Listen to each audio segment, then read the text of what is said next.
আপু আপনাকে 30 টাকা জুস দিবেন। ভাইয়া আপনি সত্য শুনেছেন, আমার ফুডকার্টে আমি 30 টাকায় জুস দিব।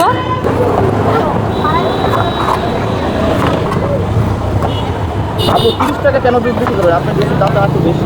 ভাইয়া আমার জুস এখানে আমি 80 টাকা করে গ্লাস বিক্রি করি 350 ml। তো এটা আমি 30 টাকায় দিব 250 ml। একটা ডিসকাউন্ট দিচ্ছি, যেহেতু ঈদে অনেক মানুষজনই ঢাকা আসছে, তো অনেকের পকেটেই ফাঁকা, তো পকেট ফাঁকা তরমুজের জুস অফার। 30 টাকা এক গ্লাস জুস। জি ভাইয়া।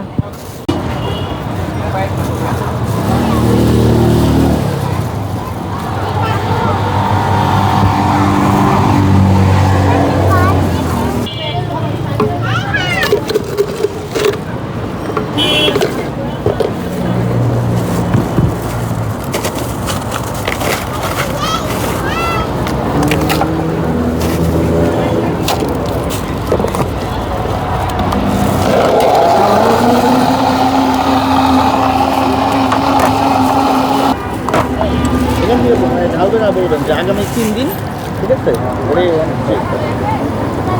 আপু আগামী 3 দিন নাকি আপনি মাত্র 30 টাকা জুস দিচ্ছেন। ভাইয়া 29 তারিখ থেকে 31 তারিখ পর্যন্ত আমার ফুডকার্টে 30 টাকায় তরমুজের জুস বিক্রি করব।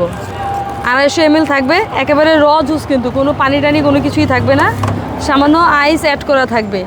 তো আমাদের এই ছোট্ট একটা উদ্যোগ, যারা গ্রাম থেকে পকেট ফাঁকা করে ঢাকা ফিরতেছেন তাদের উদ্দেশ্যে এই অফারটা, যে পকেট ফাঁকা 30 টাকায় তরমুজের জুস অফার।